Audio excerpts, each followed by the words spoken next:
ಈಗ ಪಾರ್ಟ್ 2 ಆಗಿದೆ ಸ್ನೇಹಿತರೆ. ಈ ಪಾರ್ಟ್ 3 ಬಂದ್ಬಿಟ್ಟು ಏನಪ್ಪ ಅಂದರೆ ವೆರಿ ವೆರಿ ಇಂಪಾರ್ಟೆಂಟು. ಯಾಕಂದರೆ ಈಗ ಯಾಕೆ ಹೇಳ್ತಾ ಇದ್ದೀನಿ ಅಂತಂದರೆ ಅದನ್ನ ಎಕ್ಸ್ಪ್ಲೇನ್ ಮಾಡೋದು ಏನಪ್ಪ ಅಂದರೆ ಜಾಸ್ತಿ ಆದರೆ ನೋಡೋಕ್ಕಾಗಲ್ಲ ಸ್ನೇಹಿತರೆ. ಅದಕ್ಕೆ ಟೈಮ್ ವೇಸ್ಟ್ ಆಗುತ್ತೆ ನಿಮಗೆ. ಅದೇ ಕಾರಣಕ್ಕೆ ಲಾರ್ಡ್ ಆಲಸಿವರೆಗೂ ನೋಡಿದ್ದೀವಿ. ನಂತರ ಲಾರ್ಡ್ ಕ್ಯಾನಿಂಗ್ ಬರ್ತಾರೆ, very very important. Lord canning ಏನಪ್ಪ ಅಂದರೆ ಲಾರ್ಡ್ ಆಲಸಿ ಬಗ್ಗೆ ಒಂಚೂರು ನೋಡೋಣ.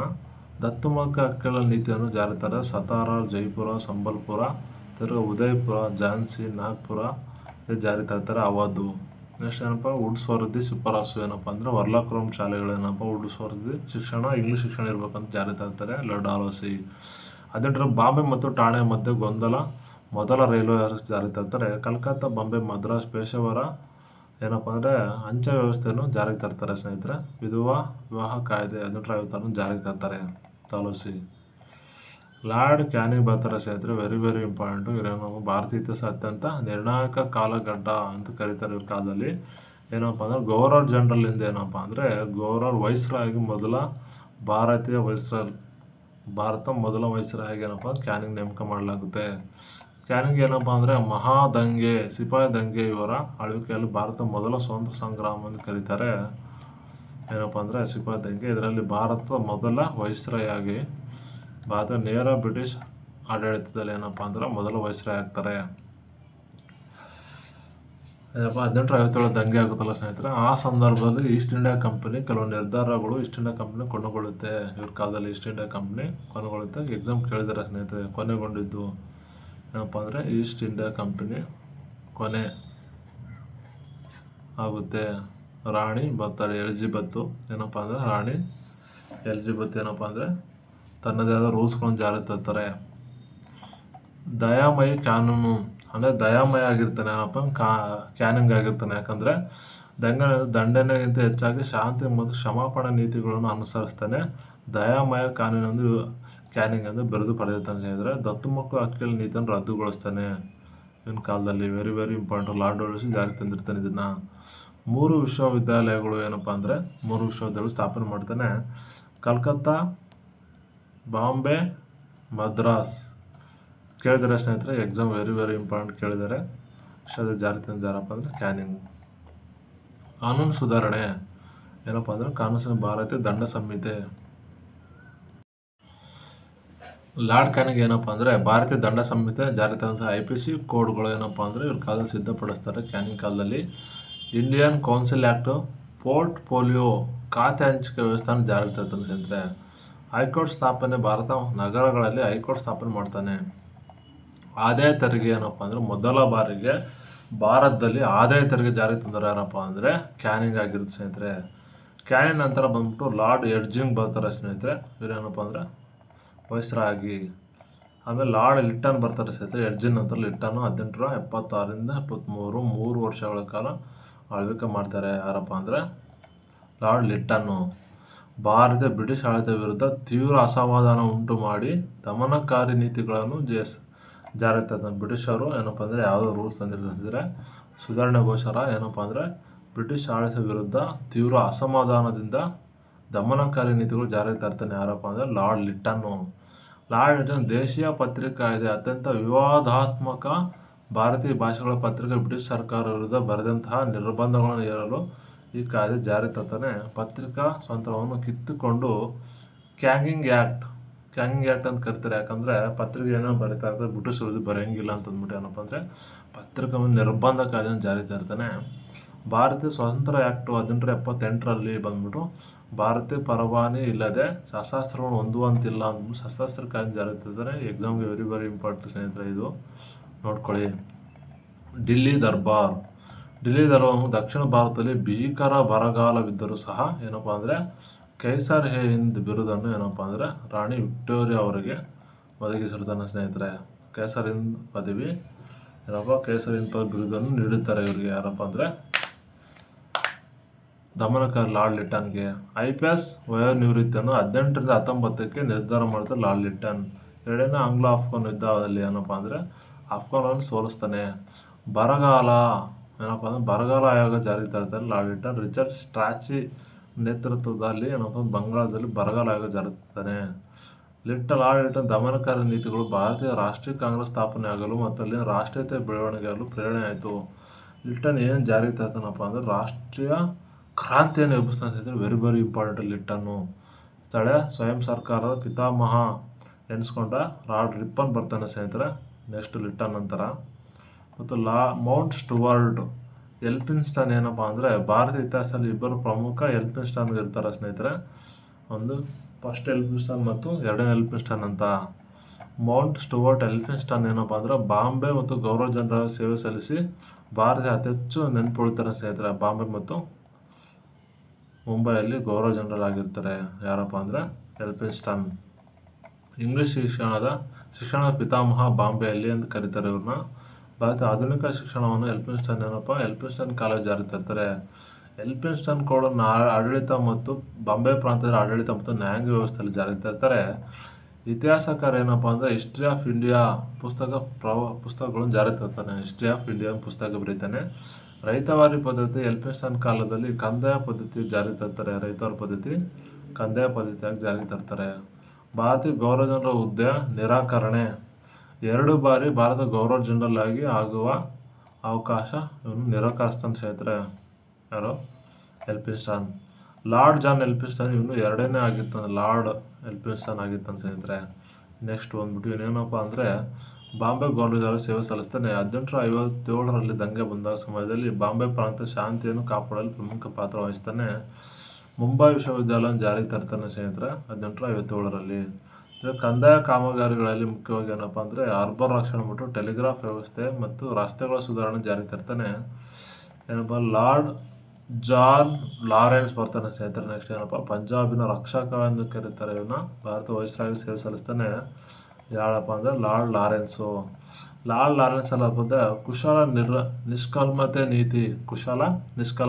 ಪಾಲಿಸಿ ಆಫ್ ಮಾಸ್ಟರ್ಲಿ ಇನ್ಆಕ್ಟಿವಿಟಿ ಜಾರಿಗೆ ತರ್ತಾನೆ. ಆಫ್ಘಾನಿಸ್ತಾನ ಆಂತರಿಕ ರಾಜಕೀಯ ವಿಷಯಗಳು ಹಸ್ತಕ್ಷೇಪ ಮಾಡುತ್ತೆ. ಗಡಿ ರಕ್ಷಣೆ ಮಾಡೋದ್ರಲ್ಲಿ ಏನಪ್ಪ ಅಂತಂದರೆ ಮುಖ್ಯವಾಗಿ ಆಫ್ಘಾನ್ನ ಗಡಿ ಬಂದಂತೆ ಯಾರಪ್ಪ ಅಂದರೆ ಲಾರ್ಡ್ ಲಾರೆನ್ಸ್ ಪ್ರಮುಖ ಪಾತ್ರ ವಹಿಸ್ತಾನೆ. ಭೂತಾನ್ ಯುದ್ಧ ಮತ್ತು ಸಿಂಚುಲಾ ಮತ್ತು ಒಪ್ಪಂದ ಕೊನೆಗೊಳಿಸ್ತಾನೆ ಸ್ನೇಹಿತರೆ. ಏನಪ್ಪ ಅಂದರೆ ಭೂತಾನ್ ಮತ್ತು ಭಾರತ ಯುದ್ಧ ನಡೆಯುತ್ತೆ, ಅದು ಸಿಂಚುಲಾ ಒಪ್ಪಂದ ಕೊನೆಗೊಳಿಸ್ತಾನೆ. ಒರಿಸ್ಸಾ ಮತ್ತು ಬುಂದೇಲ್ಖಂಡ ಭೀಕರ ಬರಗಾಲ ಉಂಟಾಗುತ್ತೆ ಸ್ನೇಹಿತರೆ. ಅದರಲ್ಲಿ ಹೆನ್ರಿ ಕ್ಯಾಂಬಲ್ ನೇತೃತ್ವದ ಬರಗಾಲ ಆಯೋಗವನ್ನು ನೇಮಕ ಮಾಡ್ತಾರೆ ಸ್ನೇಹಿತರೆ. ವೆರಿ ವೆರಿ ಇಂಪಾರ್ಟೆಂಟ್ ಯಾರಪ್ಪ ಅಂದರೆ ಇವರು ಲಾರ್ಡ್ ಲಾರೆನ್ಸು. ಬರಗಾಲ ಆಯೋಗ ಆ ಕಾಲದಲ್ಲಿ very very important. Lord Lawrence ಕೇಳ್ತಾರೆ ಸ್ನೇಹಿತರೆ ಎಕ್ಸಾಮ್ಗೆ ಇಂಪಾರ್ಟೆಂಟು. ಅಂತ ಹಾಕಿತ್ತು ನೋಡಿ. ನೀರಾವರಿ ವ್ಯವಸ್ಥೆಯನ್ನು ಜಾರಿಗೆ ತರ್ತಾನೆ. ನೆಕ್ಸ್ಟ್ ಟೆಲಿಗ್ರಾಫ್ ವ್ಯವಸ್ಥೆಯನ್ನು ಜಾರಿಗೆ ತರ್ತಾರೆ ಅನ್ನೋ ಸ್ನೇಹಿತರು ಭಾರತ ಯುರೋಪಲ್ಲಿ. ನ್ಯಾಯಾಂಗ ಸುಧಾರಣೆ ಬಾಂಬೆ, ಕಲ್ಕತ್ತಾ, ಮದ್ರಾಸಲ್ಲಿ ಹೈಕೋರ್ಟ್ಗಳು ಸ್ಥಾಪನೆ ಮಾಡಲು ಶ್ರಮಿಸ್ತಾನೆ.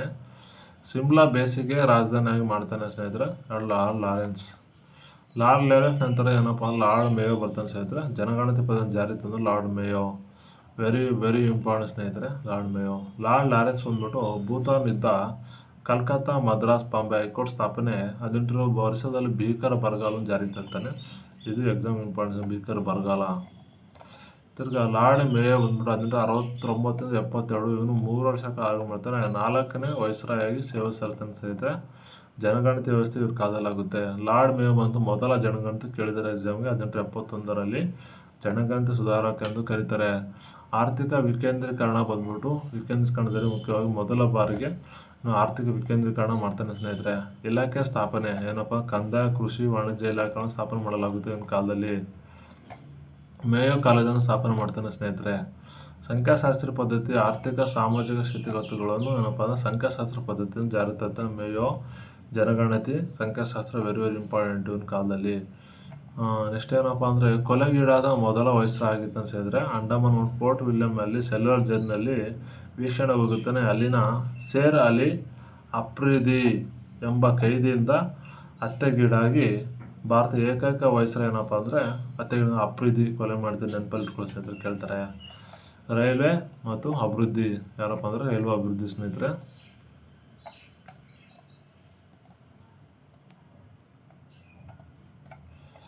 ರೈಲ್ವೆ ಅಭಿವೃದ್ಧಿಯಲ್ಲಿ ಸ್ಟೇಟ್ ರೈಲ್ವೆ ವ್ಯವಸ್ಥೆಯನ್ನು ಜಾರಿ ತರ್ತಾನೆ. ಬೆಂಗಳೂರಿನಲ್ಲಿ ಮಯಾಲ್ ಎಂಬ ಇವನ ಹೆಸರು ಕಟ್ಟಡವನ್ನು ನಿರ್ಮಾಣ ಮಾಡ್ತಾರೆ ಸ್ನೇಹಿತರೆ. ಲಾರ್ಡ್ ನಾರ್ತ್ ಬ್ರೂಕ್ ಬರ್ತಾರೆ. ಭಾರತೀಯ ಪ್ರೀತಿಯ ವೈಸ್ರಾಯ್ ಎಂದು ಯಾರು ಕರೀತಾರಪ್ಪ ಅಂದರೆ ಲಾರ್ಡ್ ರಿಪ್ಪನ್ ಕರೀತಾರೆ. ಏನಪ್ಪ ಅಂದರೆ ಲಾರ್ಡ್ ಮೇಯೋ ಏನಪ್ಪ ಜಾರಿ ತಂದಿರೋವಪ್ಪ ಸ್ಟ್ಯಾಟಿಕಲ್ ಸರ್ವೆ ಆಫ್ ಇಂಡಿಯಾ ಜಾರಿ ತರ್ತಾನೆ, ಮೊದಲ ಜನಗಣತಿ ಜಾರಿ ತರ್ತಾನೆ, ಅಂಕಿಅಂಶಗಳು ಜಾರಿ ತರ್ತಾನೆ, ರಾಜ್ಯಗಳ ರೈಲ್ವೆ ಇಲಾಖೆ ಜಾರಿ ತರ್ತಾನೆ, ಕೃಷಿ ವಾಣಿಜ್ಯ ಇಲಾಖೆ ಸ್ಥಾಪನೆ ಮಾಡ್ತಾನೆ ಸ್ನೇಹಿತರೆ. ಯಾರು? ಮೇಯೋ. ತಿರ್ಗಾ ಲಾರ್ಡ್ ಬ್ರೂಕ್ ಬಂದ್ಬಿಟ್ಟು ಮೇಯೋ ಹತ್ಯೆ ನಂತರ ಇವನು ನೇಮಕ ಮಾಡುತ್ತೆ ಭಾರತ ವೈಸ್ರಾಯ್ ಆಗಿ. ಲಾರ್ಡ್ ನಾರ್ತ್ ಬ್ರೂಕ್ ಬಂದು ಬಿಹಾರದಲ್ಲಿ ಬರಗಾಲ ವ್ಯವಸ್ಥೆ ಏನಪ್ಪ ಸುಧಾರಣೆ ಮಾಡ್ತಾನೆ ಸ್ನೇಹಿತರೆ. Very very important. ಕುಕಾ ಚಳವಳಿ ಯಾವ ನಾರ್ತ್ ಬ್ರೂಕ್ ಕಾಲದಲ್ಲಿ ಸಿಖ್ ಧರ್ಮ ಸುಧಾರಣೆ ಬಂದ್ಬಿಟ್ಟು ನಾಮದಾರಿ ಪಂಥದ ವಿರುದ್ಧ ಜಗಳ ಆಡ್ತಿರುತ್ತೆ. ಬಾಬಾ ರಾಮ್ ಸಿಂಗ್ ಅವ್ರನ್ನ ಸೆರೆ ಹಿಡಿದು ರಂಗೂನ್ಗೆ ಗಡಿಪಾರ ಮಾಡ್ತಾನೆ ಸ್ನೇಹಿತರೆ. ರಂಗೂನ್ಗೆ ಗಡಿಪಾರ ಮಾಡ್ತಾರೆ. ಬರೋಡಾ ರಾಜನ ಪತಚ್ಯುತಿ. ಬರೋಡ ರಾಜನ ಮೇಲೆ ಮಲ್ವಾರ್ ರಾವ್, ಬರೋಡ ರಾಜಧಾನಿ ಯಾರಪ್ಪ ಅಂದರೆ ಮಲ್ವಾರ್ ರಾವ್ ಗಾಯಕ್ವಾಡ್ ಆಗಿತ್ತಾನೆ ಸ್ನೇಹಿತರೆ. ಕಂದಾಯ ತೆರಿಗೆ ರದ್ದತಿ. ಲಾರ್ಡ್ ಕ್ಯಾನಿಂಗ್ ಬಂದ್ಬಿಟ್ಟು ಕಂದಾಯ ವಿಧಿಸ್ತಾನೆ, ಅದು ರದ್ದುಪಡಿಸ್ತಾನೆ ಸ್ನೇಹಿತರೆ. ಪ್ರಿನ್ಸ್ ಆಫ್ ವೇಲ್ಸ್ ಭೇಟಿ. ಇವ್ನ ಕಾಲದ ರಾಣಿ ವಿಕ್ಟೋರಿಯಾ ಬಂದ್ಬಿಟ್ಟು ಪುತ್ರ ಮೊದಲ ಬಾರಿಗೆ ಭಾರತಕ್ಕೆ ಭೇಟಿ ನೀಡ್ತಾನೆ ಸ್ನೇಹಿತರೆ. ಯಾರಪ್ಪ? 7ನೇ ಎಡ್ಜಿಂಜ್. ರಾಣಿ ಪುತ್ರ 7ನೇ ಎಡ್ಜಿಂಜ್ ಭೇಟಿ ನೀಡ್ತಾನೆ. ಲಾರ್ಡ್ ನಾರ್ತ್ ಬ್ರೂಕ್ ಕಾಲದಲ್ಲಿ ಏನಪ್ಪ ಅಂದರೆ ಎಡ್ಜಿಂಜ್ ಭೇಟಿ ನೀಡ್ತಾನೆ, ನೆನಪಲ್ಲಿ. ಮುಕ್ತ ವ್ಯಾಪಾರ ನೀತಿ ಏನಪ್ಪ ಅಂದ್ರೆ ಜಾರಿ ತರ್ತಾನೆ ಇವನ ಕಾಲದಲ್ಲಿ ರಫ್ತುಗಳ ಮೇಲೆ. ಮದುವೆ ಆ್ಯಕ್ಟ್ ಜಾರಿ ತರ್ತಾನೆ. ಸಿವಿಲ್ ಮ್ಯಾರೇಜ್ ಆ್ಯಕ್ಟ್, ಆಂತರಿಕ ವಿವಾಹಗಳ ಅವಕಾಶ ನೀಡುವ ನೇಟಿವ್ ಮ್ಯಾರೇಜ್ ಆ್ಯಕ್ಟನ್ನು ಜಾರಿ ತರ್ತಾನೆ ಲಾರ್ಡ್ ಬ್ರೂಕ್ ಬಂದ್ಬಿಟ್ಟು. ಭಾರತೀಯ ಹವಾಮಾನ ಇಲಾಖೆಯನ್ನು ಜಾರಿ ತರ್ತಾನೆ. ಎಲ್ಲಪ್ಪ ಅಂದರೆ ಕಲ್ಕತ್ತಾದಲ್ಲಿ. ಮುಖ್ಯವಾಗಿ ಏನಪ್ಪ 1876 ಲಾರ್ಡ್ ಲಿಟ್ಟನ್ ಬರ್ತಾನೆ ಸ್ನೇಹಿತರೆ. ಮುಖ್ಯವಾಗಿ ಲಾರ್ಡ್ ನಾರ್ತ್ ಬ್ರೂಕ್ ಬಂದ್ಬಿಟ್ಟು ವೇಲ್ಸ್ನ ರಾಜಕುಮಾರ ಭಾರತಕ್ಕೆ ಭೇಟಿ ನೀಡ್ತಾನೆ 1875ರಲ್ಲಿ. ಇವ್ರ ಕಾಲದಲ್ಲಿ ಪಂಜಾಬಿನ ಕುಕಾ ಚಳವಳಿ ಇವನ ಕಾಲದಲ್ಲಿ ಆಗಿಸ್ತಾರೆ. ವೆರಿ ವೆರಿ ಇಂಪಾರ್ಟೆಂಟ್ ಇವೆರಡು, ಎಕ್ಸಾಮ್ ಕೇಳ್ತಾರೆ. ಲಾರ್ಡ್ ಲಿಟ್ಟನ್ ಬಂದ್ಬಿಟ್ಟು ಏನಪ್ಪ ಅಂದರೆ ಆಧುನಿಕ ಇತಿಹಾಸದ ಅತ್ಯಂತ ವಿವಾದಾತ್ಮಕ ದಮನಕಾರಿ ನೀತಿಗಳನ್ನು ಜಾರಿ ತಂದವನು ಇವನು. ದೇಶೀಯ ಪತ್ರಿಕೆ ಕಾಯ್ದೆಗಳು ಜಾರಿ ತರ್ತಾನೆ. ಗ್ಯಾಂಗಿನ್ ಆ್ಯಕ್ಟ್ ಅಂತ ಕರೀತಾರೆ. ಇದನ್ನ ಏನಪ್ಪ ಅಂದರೆ ಗ್ಯಾಂಗಿನ್ ಆ್ಯಕ್ಟ್ ಅಂತ ಕರೀತಾರೆ. ಬ್ರಿಟಿಷ್ ಸರ್ಕಾರವನ್ನು ಟೀಕಿಸುವ ಪ್ರಾದೇಶಿಕ ಪತ್ರಿಕೆ ಹತ್ತಿಕ್ಕಲು ಪ್ರಮುಖ ಪಾತ್ರ ವಹಿಸ್ತಾನೆ. ಸಶಸ್ತ್ರ ಕಾಯ್ದೆಗಳು ಏನಪ್ಪ ಅಂದರೆ ಇವನ ಕಾಲದಲ್ಲಿ ಜಾರಿ ತಂದ. ಶಸ್ತ್ರ ಹೊಂದುವಂತಿಲ್ಲ ಅಂತ ಹೇಳ್ತಾನೆ. ದೆಹಲಿ ದರ್ಬಾರ್ ಬಂದ್ಬಿಟ್ಟು ರಾಣಿ ವಿಕ್ಟೋರಿಯಾ ಅವರನ್ನು ಕೈಸರ್ ಹಿಂದ್ ಭಾರತ ಚಕ್ರವರ್ತಿ ಎಂದು ಘೋಷಿಸಲು ಅದ್ದೂರಿ ದರ್ಬಾರ್ ಏನಪ್ಪ ಅಂದರೆ ಇವನು ಜಾರಿಗೆ ತರ್ತಾನೆ. ರೋಮ್ ಉರಿಯುತ್ತಿರುವಾಗ ನೀರೋ ಪೀಟರು ಬಾರಿಸುತ್ತಿದ್ದ ಅಂತ ಏನಪ್ಪ ಅಂದರೆ ಇವನ್ನ ಕರೀತಾರೆ. ಯಾರನ್ನ ಕರೀತಾರಪ್ಪ ಅಂದರೆ ಲಾರ್ಡ್ ಲಿಟ್ಟನ್ ಕರೀತಾರೆ. ಇದು ಎಕ್ಸಾಮ್ ಕೇಳಿದಾರೆ ಸ್ನೇಹಿತರೆ. ಬರಗಾಲ ನೀತಿಯನ್ನು ಜಾರಿಗೆ ತಂದಿರ್ತಾನೆ ಲಾರ್ಡ್ ಸ್ಟಾಚಿ ನೇತೃತ್ವದಲ್ಲಿ. ಎಲ್ಲಪ್ಪ ಅಂದರೆ ಬಂಗಾಳದಲ್ಲಿ. ನಾಗರಿಕ ಸೇವೆ ಒಂದು 1819 ಇಳಿಸ್ತಾನೆ. ಆಂಗ್ಲೋ ಆಫ್ಘನ್ ಯುದ್ಧ ಏನಪ್ಪ ಇವನ ಕಾಲದಲ್ಲಿ ಆಗುತ್ತೆ ಸ್ನೇಹಿತರೆ. ಲಾರ್ಡ್ ಲಿಟ್ಟನ್ ಬಂದ್ಬಿಟ್ಟು ರಾಷ್ಟ್ರೀಯ ಪ್ರಜ್ಞೆ ಮತ್ತು ಅಸಮಾಧಾನ ಮೂಡಿಸಲು ಪರೋಕ್ಷವಾಗಿ ಕಾರಣ ಆಗ್ತಾನೆ. ದಮನಕಾರಿ ನೀತಿಗಳು ಇವೊಂದು ವೆರಿ ವೆರಿ ಇಂಪಾರ್ಟೆಂಟ್. ಲಿಟ್ಟನ್ ಏನಪ್ಪ ಅಂದರೆ ಮದ್ರಾಸ್, ಬಾಂಬೆ, ಮೈಸೂರು, ಹೈದರಾಬಾದ್, ಏನಪ್ಪ ಪಂಜಾಬ್ ಬರಗಾಲ ಆಗಿರ್ತಾನೆ. ಲಾರ್ಡ್ ಸ್ಟ್ರಾಚಿ ನೇತೃತ್ವದಲ್ಲಿ ಏನಪ್ಪ ಶ್ಯಾಮಯೋಗ ನೇಮಕ ಮಾಡ್ತಾನೆ. ವಿಕ್ಟೋರಿಯಾ ರಾಣಿ ಕೈಸರ್ ಹಿಂದ್ ಪದವಿ ಬಿರುದು ಕೊಡ್ತಾನೆ. ಭಾರತ ಸಾಮ್ರಾಜ್ಞಿ. ವರ್ನಲ್ ಪ್ರೆಸ್ ಆ್ಯಕ್ಟ್ ಮೂಲಕ ದೇಶೀಯ ಪತ್ರಿಕೆ ಆ್ಯಕ್ಟ್ ನಿರ್ಬಂಧ ಜಾರಿ ತರ್ತಾನೆ. ಅರ್ಮಾಸ್ಟ್ ಏನಪ್ಪ ಅಂದರೆ ಸಶಸ್ತ್ರ ಕಾಯ್ದೆ ಜಾರಿ ತರ್ತಾನೆ. 2ನೇ ಆಫ್ಘನ್ ಯುದ್ಧ ಇವನ ಕಾಲದಲ್ಲಿ ನಡೀತು ಸ್ನೇಹಿತರೆ. ವೆರಿ ವೆರಿ ಇಂಪಾರ್ಟೆಂಟ್ ಆಗಿರುತ್ತೆ.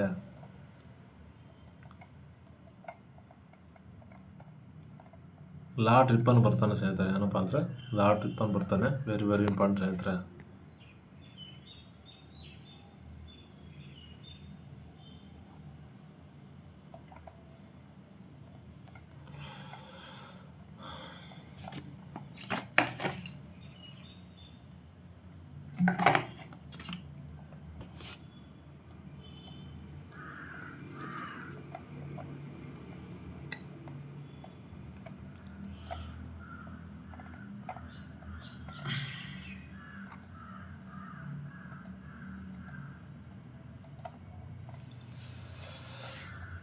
ಲಾರ್ಡ್ ಲಿಟ್ಟನ್ ಬಂದ್ಬಿಟ್ಟು ಬಾಂಬೆ, ಮೈಸೂರು, ಹೈದರಾಬಾದಲ್ಲಿ ಏನಪ್ಪ ಅಂದ್ರೆ ಬರಗಾಲ ಸ್ಟಾಚಿ ನೇತೃತ್ವ ಶ್ಯಾಮಯೋಗ ವಿಕ್ಟೋರ್ ಕೈಸರ್ ಹಿಂದು ಎಲ್ಲ ನೋಡಿದ್ವಿ ಸ್ನೇಹಿತರೆ. ಆದಮೇಲೆ ಏನಪ್ಪ ಅಂದ್ರೆ 2ನೇ ಆಫ್ಘನ್ ಯುದ್ಧ ಇವನ ಕಾಲದಲ್ಲಿ ನಡೆಯುತ್ತೆ. ಏನಪ್ಪ ಲಾರ್ಡ್ ರಿಪ್ಪನ್ ಬರ್ತಾರೆ ಸೇರಿದ 1880-84 4 ವರ್ಷಗಳು. ಭಾರತೀಯ ಇತಿಹಾಸದಲ್ಲಿ ಅತ್ಯಂತ ಪ್ರಗತಿಪರ ಉದಾರವಾದಿ ಬ್ರಿಟಿಷ್ ಅಧಿಕಾರಿ ಅಂತ ಕರೀತಾರೆ. ಇವನಿಗೆ ಬಿರುದುಗಳು ಇಂಪಾರ್ಟೆಂಟು. ಸ್ಥಳೀಯ ಸ್ವಯಂ ಸರ್ಕಾರ ಪದ್ಧತಿ ನೇಮಕ ಮಾಡ್ತಾನೆ ಸ್ನೇಹಿತರೆ 1982ರಲ್ಲಿ.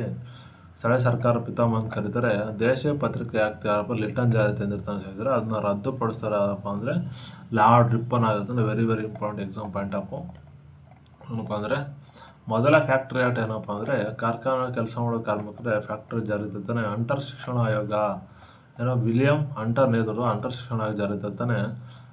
ಇಲ್ಬರ್ಟ್ ಬಿಲ್ ಮಸೂದೆ ಏನಪ್ಪ ಅಂದರೆ ಬ್ರಿಟಿಷರ ತೀವ್ರ ವಿರೋಧಕ್ಕೆ ಒಳಗಾಗ್ತಾನೆ. ಮೈಸೂರು ಮರುಸ್ಥಾಪನೆ ಆಗುತ್ತೆ ಸ್ನೇಹಿತರೆ. ಬ್ರಿಟಿಷರ ನೇರ ಆಳ್ವಿಕೆ ಕಾಲದಲ್ಲಿ ಮೈಸೂರು ಬಿಲ್ ಸ್ಥಾಪನೆ ಆಗುತ್ತೆ. 10ನೇ ಚಾಮರಾಜ ಒಡೆಯರ ಕಾಲದಲ್ಲಿ ರಿಪ್ಪನ್ ಏನಪ್ಪ ಆಸ್ಥಾನಿಸ್ತಾನೆ. ಇದು ಎಕ್ಸಾಮ್ ಕೇಳಿದ್ದಾರೆ ಸ್ನೇಹಿತರೆ, ವೆರಿ ಇಂಪಾರ್ಟೆಂಟ್ ಎಕ್ಸಾಮ್ ಕೇಳಿದ್ದಾರೆ. ರಿಪ್ಪನ್ ದಿ ಗುಡ್ ಎಂದು ಕರೀತಾರೆ. ಭಾರತೀಯ ಪ್ರೀತಿಯಿಂದ ರಿಪ್ಪನ್ ದಿ ಗುಡ್ ಅಂತ ಕರೀತಾರೆ. ಎಲ್ಬರ್ಟ್ ಬಿಲ್ ಕಾಯ್ದೆಯನ್ನು ಭಾರತೀಯ ರಾಷ್ಟ್ರೀಯ ಕಾಂಗ್ರೆಸ್ ಸ್ಥಾಪನೆ ಪ್ರೇರಣೆ ಆಯಿತು. ಎಲ್ಬರ್ಟ್ ಬಿಲ್ ಕಾಯ್ದೆ ರಾಷ್ಟ್ರೀಯ ಕಾಂಗ್ರೆಸ್ ಸ್ಥಾಪನೆಗೆ ಕಾರಣವಾಗುತ್ತೆ ಸ್ನೇಹಿತರೆ, ಇವನ್ ಕಾಲದಲ್ಲಾಗುತ್ತೆ. ಏನಪ್ಪ ಮೊದಲ ಗಿರಣಿ ಕಾಯ್ದೆ, ಮೈಸೂರು ಒಡೆಯರಿಗೆ ರಾಜ್ಯ ಹಸ್ತಾಂತರ, ಆಡಳಿತ ವಿಕೇಂದ್ರೀಕರಣ, ಸ್ಥಳೀಯ ಸಂಸ್ಥೆಗಳ ಪ್ರೋತ್ಸಾಹ, ವಿಲಿಯಂ ಅಂಟರ್ ಅಧ್ಯಕ್ಷ ಶಿಕ್ಷಣ ಆಯೋಗ ನೇಮಕ ಮಾಡ್ತಾರೆ. ಇಲ್ಬರ್ಟ್ ಮಸೂದೆ ವಿವಾದವನ್ನು ಜಾರಿಗೆ ತರ್ತಾರೆ ಸ್ನೇಹಿತರೆ. ಏನಪ್ಪ ಅಂದರೆ ಲಾರ್ಡ್ ಡಫ್ರಿನ್ ಇವ್ರ ಕಾಲದಲ್ಲಿ ಬರ್ತಾರೆ ಸ್ನೇಹಿತರೆ. 1884-88 4 ವರ್ಷಗಳ ಆಳ್ವಿಕೆ ಮಾಡ್ತಾನೆ. ಏನಪ್ಪ ಅಂದರೆ ಇವ್ನ ಕಾಲದಲ್ಲಿ ಭಾರತೀಯ ರಾಷ್ಟ್ರೀಯ ಕಾಂಗ್ರೆಸ್ ಡಫ್ರಿನ್ ಕಾಲದಲ್ಲಿ ಆಗುತ್ತೆ. ಭಾರತೀಯ ಯುಂಗ್ ಅಧ್ಯಕ್ಷರ ಕಾಲದಲ್ಲಿ 18 ಮುಂಬೈಯಲ್ಲಿ ಮೊದಲ ಬಾರಿಗೆ INC ಸ್ಥಾಪನೆ ಆಗುತ್ತೆ. ಅಲ್ಪಸಂಖ್ಯಾತರ ಪ್ರತಿನಿಧಿ ಎಂದು ಟೀಕಿಸ್ತಾರೆ ಇವ್ರನ್ನ. ಡಫ್ರಿನ್ ಇದಕ್ಕೆ ಸಹಕಾರ ನೀಡ್ತಾನೆ. ಕಾಂಗ್ರೆಸ್ಸನ್ನು ಅಲ್ಪಸಂಖ್ಯಾತರ ಪ್ರತಿನಿಧಿ ಎಂದು ಟೀಕಿಸ್ತಾನೆ. 3ನೇ ಆಂಗ್ಲೋ ಬರ್ಮನ್ ಯುದ್ಧ ಕಾಲದಲ್ಲಿ ಡಫ್ರಿನ್ ಇರ್ತಾನೆ. ಬಂಗಾಳ ಗೇಣಿ ಕಾಯ್ದೆಯಲ್ಲಿ ಜಮೀನ್ದಾರ್ ಮತ್ತು ರೈತರ ಹಿತರಕ್ಷಕರಾಗಿ ಕೆಲಸ ಮಾಡ್ತಾನೆ. ಲೇಡಿ ಡಫ್ರಿನ್ ಫಂಡ್ ಭಾರತೀಯ ಮಹಿಳೆಯರಿಗೆ ವೈದ್ಯಕೀಯ ಸೌಲಭ್ಯ ನೀಡಿದರು. ವೈದ್ಯಕೀಯ ಮಹಿಳೆಯರಿಗೆ ಸೌಲಭ್ಯ ನೀಡಿದ ಡಫ್ರಿನ್ ಲೇಡೀಸ್ ಕಾಯ್ದೆಯನ್ನು ಜಾರಿಗೆ ತರ್ತಾನೆ. HSN ಆಯೋಗ ಜಾರಿಗೆ ಬರುತ್ತೆ ಸ್ನೇಹಿತರೆ. ಏನಪ್ಪ ಅಂದರೆ ನಾಗರಿಕ ಸೇವೆಗಳು ಭಾರತೀಯ ಪ್ರಾತಿನಿಧ್ಯದ ಬಗ್ಗೆ ತನಿಖೆ ಮಾಡಲು ಏನಪ್ಪ ಅಂದರೆ HSN ಆಯೋಗವನ್ನು ನೇಮಕ ಮಾಡ್ತಾನೆ. ಅಂದರೆ INCಯಲ್ಲಿ ಭಾರತೀಯರಿಗೆ ನಾಗರಿಕ ಸೇವೆಯಲ್ಲಿ ಭಾರತೀಯ ಅವಕಾಶ ನೀಡಬೇಕಂದ್ಬಿಟ್ಟು ಏನಪ್ಪ ಅಂದರೆ ಜಾರಿಗೆ ತರ್ತಾನೆ. ಅಲಹಾಬಾದ್ ಏನಪ್ಪ ಅಂತಂದರೆ ಅಲಹಾಬಾದ್ ವಿಶ್ವವಿದ್ಯಾಲಯ ಸ್ಥಾಪನೆಗೆ ಏನಪ್ಪ ಅಂದರೆ ಶೈಕ್ಷಣಿಕ ಸುಧಾರಣೆ ಜಾರಿಗೆ ತರ್ತಾನೆ ಸ್ನೇಹಿತರೆ.